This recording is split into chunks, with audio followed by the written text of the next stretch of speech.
एक ऑफिशियल के तौर पे उन्हें इकदाम करने चाहिए थे, लेकिन उन्होंने उस तरह के इकदाम नहीं किए थे और मुनसिफाना तहकीकात नहीं की गई थी। इस वजह से पाकिस्तान क्रिकेट बोर्ड सिर्फ अपने मौक़िफ़ पे कायम था और अभी भी कायम है, और इसका हल भी निकलेगा बाकायदा तौर पे, जिसके जो जुर्माना बनता है जिन लोगों ने कोई रूल्स की खिलाफ वर्जी की है, पीरियड ऑफ क्रिकेट की खिलाफ वर्जी की है, उनके ऊपर भी जुर्माना होना चाहिए।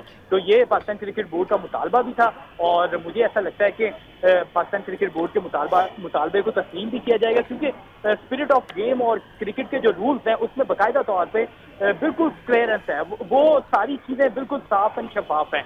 वो हर चीज़ के बारे में रूल्स भी हैं, और स्पिरिट ऑफ क्रिकेट के बारे में भी लिखा गया है, तो उसके बारे में बाकायदा तौर पे जो फैसला किया जाएगा वो पाकिस्तान के मौक़िफ़ की तारीफ की जाएगी। तो अभी पाकिस्तान क्रिकेट बोर्ड मुशावरती अमल में जारी है। 2 चेयरमैन इसमें मौजूद है मुशावरती अमल में, साबिक चेयरमैन नजम सेठी, रमीज राजा, साबिक क्रिकेटर आकिब जवेद और पाकिस्तान क्रिकेट बोर्ड के CEO सलमान नसीर भी मुशावरती अमल में जारी है, और दीगर बोर्ड के साथ भी ये मीटिंग हो रही है।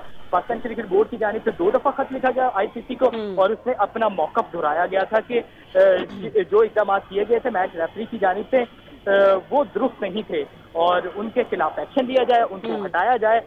तो अभी फिलहाल जो मेन जो न्यूज़ थी, जो बुनियादी न्यूज़ थी कि पाकिस्तान क्रिकेट बुनियादी और अच्छी खबर ये थी कि पाकिस्तान ये मैच खेल रहा है या नहीं, उसके बारे में इल्म ये हो गया कि पाकिस्तान की टीम को स्टेडियम जाने का कह दिया है। हमारे स्पोर्ट्स रिपोर्टर गुलाम मुर्तज़ा और अब्दुल गफ्फार हमें इस बारे में अपडेट कर रहे थे। आप दोनों का बहुत शुक्रिया। मैच रेफरी को हटाने और सूर्या कुमार यादव को सियासी बयान पर एक्शन लेने के 2 अहम मुतालबात पाकिस्तान की जानिब से उठाए गए थे।